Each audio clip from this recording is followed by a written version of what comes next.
Good morning to all. Welcome to టీపాక్. ఈరోజు news పేపర్లోని కొన్ని మెయిన్ టాపిక్స్ గురించి డిస్కస్ చేద్దాం.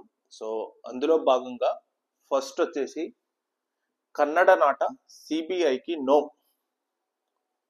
అంటే కర్ణాటక రాష్ట్రానికి CBI central bureau of investigation ఆ రాష్ట్ర ప్రభుత్వం సిబిఐకి ఎంట్రీ నిరాకరించింది. సో సిబిఐ ఎంట్రీ కాకూడదా కర్ణాటక రాష్ట్రం అంటే? డెఫినెట్గా ఎంట్రీ కావచ్చు. కాకపోతే ఏంటంటే హైకోర్టు కానీ సుప్రీంకోర్టు కానీ తీర్పు ఇవ్వాలి. ఏమని? ఎవరైనా సరే కర్ణాటక రాష్ట్రంలో ఎవరైనా సంస్థ కానీ ఏదైనా పర్సన్ కానీ నాకు ఇక్కడ అన్యాయం జరిగింది స్టేట్ గవర్నమెంట్తో, సో నాకు సరైన విచారణ కోసం నాకు సెంట్రల్ గవర్నమెంట్ నుంచి అంటే సిబిఐ నుంచి విచారణ కావాలని కోర్టులలో కేసులు వేస్తే ఆ కోర్టు తీర్పు చెప్పాలి.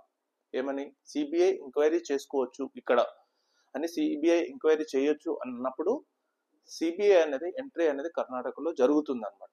సో ఇది ప్రజెంట్గా మాత్రం without state government permission entry కాకూడదు. ఏదైనా కోర్టు కానీ ఏదైనా సెంట్రల్ గవర్నమెంట్ కానీ ఇస్తే మాత్రం డైరెక్ట్ ఎంట్రీ మాత్రం కర్ణాటకలో ఇవ్వచ్చు.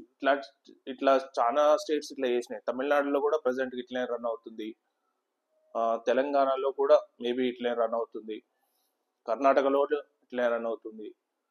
సో అదనమాట. సో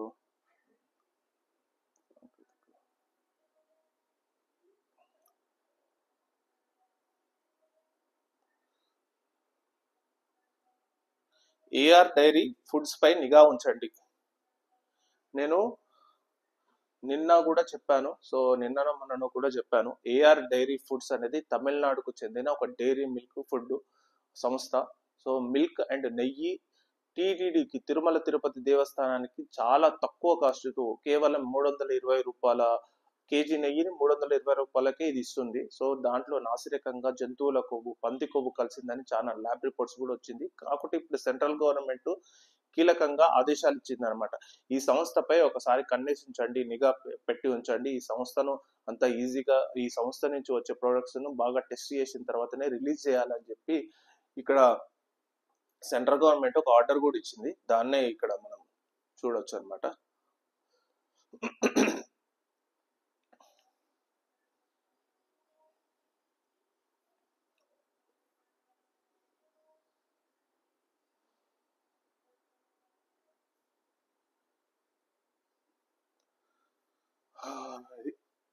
తెలంగాణ వార్తలకు చూస్తే తెలంగాణలో ప్రజెంట్గా రిజిస్ట్రేషన్ల శాఖ బదిలీల్లో అక్రమాలు. సో రిజిస్ట్రేషన్ శాఖలలో అక్రమాలు అంట. ఎక్కువ ఫోకస్ ఉండే సబ్ రిజిస్ట్రేషన్ ఆఫీస్ అంటే రిజిస్ట్రేషన్ల శాఖ ఆఫీసర్ల బదిలీలలో చాలా అక్రమాలు జరిగాయని కన్ఫర్మేషన్ కూడా వచ్చిందంట తెలంగాణ గవర్నమెంట్. మరి వీళ్ళపై చర్యలు ఎలా ఉంటాయో చూడాలి. మరి ఇంకోటి, కలలో కూడా కాళేశ్వరం ఇంజనీర్లు కావద్దు, మంత్రి కోమటిరెడ్డి వ్యాఖ్య. సో కాంగ్రెస్ గవర్నమెంట్ వచ్చినాక, బిఫోర్ కూడా కాంగ్రెస్ గవర్నమెంట్ వచ్చినాక కాళేశ్వరం ప్రాజెక్టు పై చాలా ఒక జస్టిస్ ఘోష్ కమిటీ కూడా విచారణ కోసం వేసింది. ఎందుకంటే మేడిగడ్డ బ్యారేజ్ అక్కడ కూలిపోవడం, ఒక రెండు పిల్లర్లు డ్యామేజ్ కావడం. సో ఈ కాళేశ్వరం ప్రాజెక్టే పెద్ద ఒక మోసం అని చెప్పి దానిపై ఒక జస్టిస్ ఘోష్ కమిటీ మాత్రం నియమించింది. కానీ ఆ జస్టిస్ ఘోష్ కమిటీ ఇంకా రిపోర్ట్ మాత్రం ఇవ్వలేదు. త్వరలోనే ఆ రిపోర్ట్ ఇస్తే దాన్ని బట్టి మరి చర్యలు అనేది, ఎందుకంటే అది కట్టింది మెగా ఇంజనీరింగ్ ప్రాజెక్టు, మేఘాల కృష్ణారెడ్డి కట్టిండు.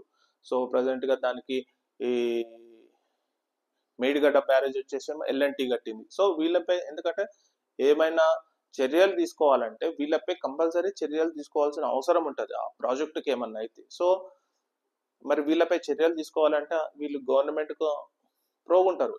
ఏ గవర్నమెంట్ వస్తే మెగా కృష్ణారెడ్డి కానీ కార్పొరేట్ సంస్థలో ఏమైనా గవర్నమెంట్ ఏది ఉంటే దానికి ప్రో ఉంటుంది. సో మరి వాళ్ళపై చర్యలు ఎలా తీసుకుంటారో ఒకసారి చూడాలి. మరి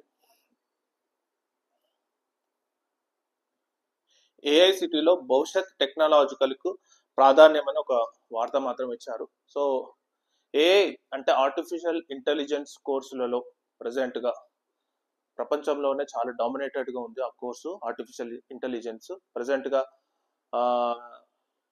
సౌదీ అరేబియా కంట్రీ మాత్రం ఏకంగా యూనివర్సిటీ కూడా ఓపెన్ చేసింది, ఆర్టిఫిషియల్ ఇంటెలిజెన్స్ యూనివర్సిటీ. సో మన హైదరాబాద్ లో కూడా ఆర్టిఫిషియల్ ఇంటెలిజెన్స్ సిటీ కూడా కట్టబోతున్నాడని రేవంత్ రెడ్డి మాత్రం ప్రకటించాడు. సో త్వరలోనే దాని పేరు ఫ్యూచర్ సిటీగా నామకరణం కూడా చేస్తాడు. కాకపోతే ఎక్కడ ఏ ఏరియాలు అనేది ఇంకా మాత్రం క్లారిటీగా మాత్రం తెలియదు. సో ఇప్పుడు ఏ టెక్నాలజీకి సంబంధించి మొన్న ఒక సదస్సు కూడా జరిగింది, ఇంటర్నేషనల్ సదస్సు కూడా జరిగింది హైదరాబాద్లలో. సో హైదరాబాద్ ఇప్పుడు ప్రజెంట్ గా కోర్సు కూడా వచ్చేసి చాలా కోర్సెస్ మాత్రం ఆఫర్ చేస్తున్నారు.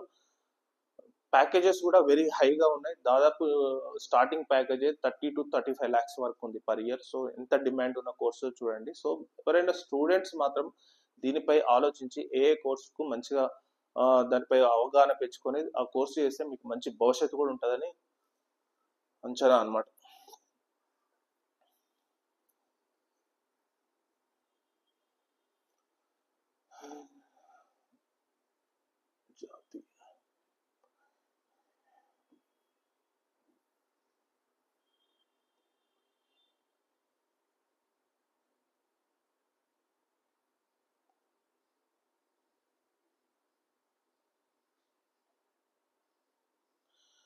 జగన్ డిక్లరేషన్ ఇచ్చి తీరాల్సిందే పురంధరేశ్వరి.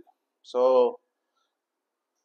జగన్ తిరుమల తిరుపతి దేవస్థానానికి ఈ రోజు అంటే రేపో ఈ రోజు వెళ్తున్నాడు అనమాట. సో ఇష్యూ అనేది పెద్దగా, లడ్డు వివాదం అనేది పెద్దగా అయ్యేసరికి దాన్ని కవర్ చేసుకోవడానికి మేబీ ఈ రోజు కానీ రేపు కానీ షెడ్యూల్ ఉంది జగన్మోహన్ రెడ్డిది. సో ఆ షెడ్యూల్కి ఎంట్రీ అప్పుడు జగన్మోహన్ రెడ్డి క్రిస్టియన్ అనమాట. బేసిక్గా తన మతం ఏంటంటే క్రిస్టియన్. సో తిరుమల తిరుపతి దేవస్థానంకు ఒక ఆచారం ఏంటంటే ఎవరైనా సరే అన్య మతస్థులు వస్తే ఆ దేవాలయానికి, తిరుమల తిరుపతి దేవస్థానానికి అన్య మతస్థులు వస్తే వాళ్ళు ఖచ్చితంగా డిక్లరేషన్ అనేది ఇవ్వాల్సి ఉంటుంది. సో డిక్లరేషన్ అంటే ఏంటిదంటే సింపుల్, నాకు ఈ దేవుడిపై నమ్మకం ఉంది, ఈ దేవుడిపై నమ్మకంతో వస్తున్నాను అనేది ఒక డిక్లరేషన్ పత్రం టీటీడీ ఇస్తుంది అనమాట. సో దాని మీద సైన్ చేసిన తర్వాతనే ఎంట్రీ ఉంటుంది. సో మరి ఇదివరకు చాలా సార్లు పోయాడు అంటే అప్పుడు గవర్నమెంట్ వాళ్ళదే ఉండడం వల్ల సో టీటీడీ అనేది వాళ్ళ చేతుల్లో ఉంటది కాబట్టి సో అప్పుడు మాత్రం ఎవరు కరెక్ట్ గా ఎవరు తీసుకోలేదు. కానీ ఇప్పుడు మాత్రం వీళ్ళ గవర్నమెంట్ వచ్చినాక కంపల్సరీగా మీరు డిక్లరేషన్ ఇవ్వాల్సిందే అని పట్టుబడుతున్నారు. సో అతను డిక్లరేషన్ ఇస్తాడా ఇవ్వడా అనేది మనం ఆ షెడ్యూల్ని బట్టి తెలుస్తుంది అనమాట.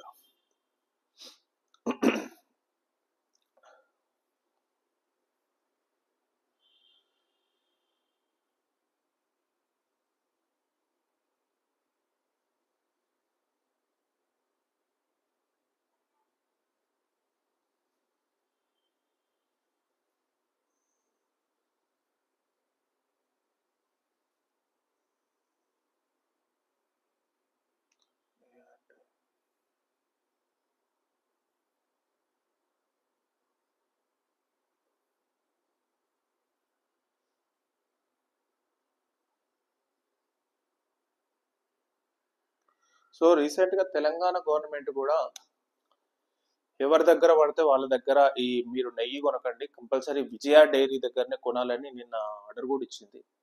ఎందుకంటే విజయ డైరీ అనేది ప్రభుత్వ రంగ సంస్థ. సో ఆ ప్రభుత్వ రంగ సంస్థ నుంచే మీరు కొనాలి, వేరే దగ్గర నుంచి మాత్రం మీరు కొనకూడదు అని చెప్పి ఆర్డర్ కూడా ఇచ్చింది. సో చాలా మంది ఇప్పుడు ఏంటంటే ఇప్పుడు చీప్ గా వస్తుందని చెప్పి ఏదో 300కు 400కు వస్తుందని చెప్పి వాళ్ళు ఏం కలుపుతున్నారో కూడా మనం చూసుకోకుండా చాలా మంది కొంటున్నారు అనమాట. ఏది పర్టికులర్ గా ఈ దేవాలయాలు, ఎందుకంటే ఈ నెయ్యి అనేది ఎక్కువ దేవాలయాల్లో చాలా యూజ్ చేస్తారు. ఎక్కువ కన్సంప్షన్ నెయ్యి అనేది ఈ టెంపుల్స్ లో ఉంటుంది కనుక వాళ్ళు టన్నులు కూడా తీసుకుంటారు. సో వాళ్ళు అంత టన్నులు తీసుకునేటప్పుడు వీళ్ళు కనీసం ఆ రేటు క్వాలిటీ లేకుండా కల్తీ నెయ్యి ఇవ్వడం అనేది ఎంతవరకు కరెక్ట్ వీళ్ళు కూడా ఆలోచించాలి, ఇచ్చే వాళ్ళు కూడా ఆలోచించాలి. మనం ఇస్తున్నది ఒక దేవాలయానికి, ఆ దేవాలయానికి ఎంతో మంది భక్తులు వస్తారు. సో వాళ్ళ నమ్మకాలను వాళ్ళను గంగలో కలపడమే కదా ఇట్లా తయారు చేసి సప్లై చేసే వాళ్ళు కల్తీ నెయ్యి ఇవ్వడం. సో దానిపై పెద్ద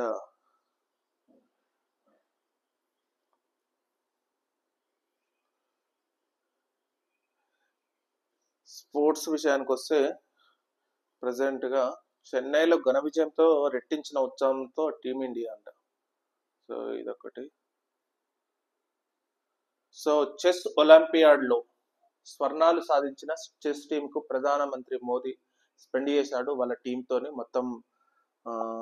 ఇంకా చెస్ ఒలింపియాడ్లో వీళ్ళు గెలిచిన పథకాలపై సంభాషణ కూడా చేశాడంట. సో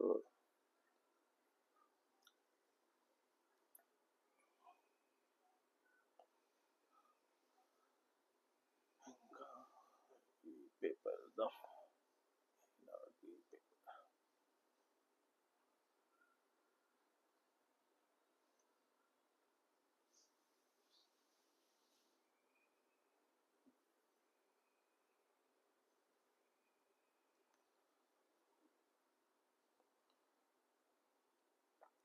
నిన్న దేవర సినిమా నైట్ రిలీజ్ అయిందంట. సో మరి ఎట్లుందో ఏమో, చాలా మంది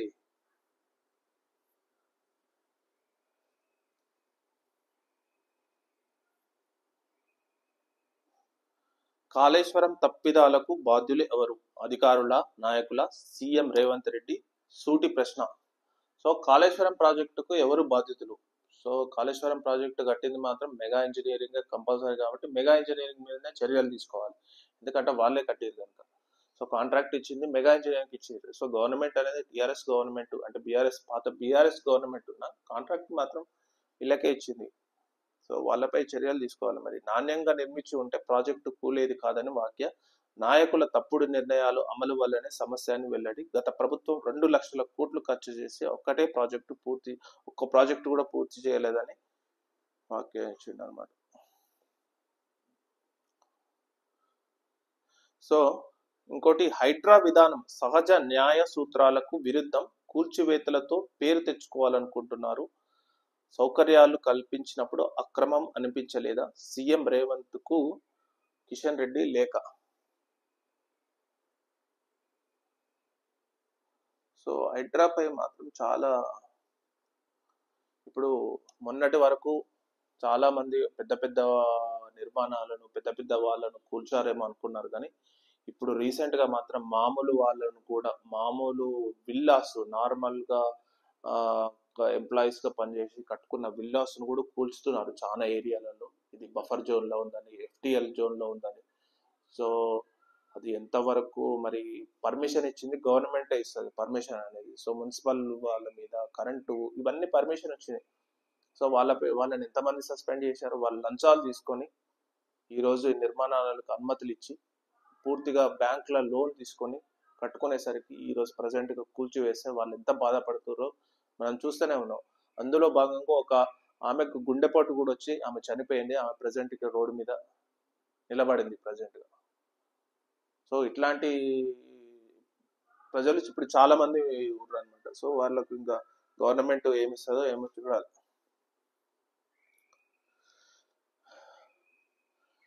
ఓకే అండి, ఇది news analysis. Thank you very much.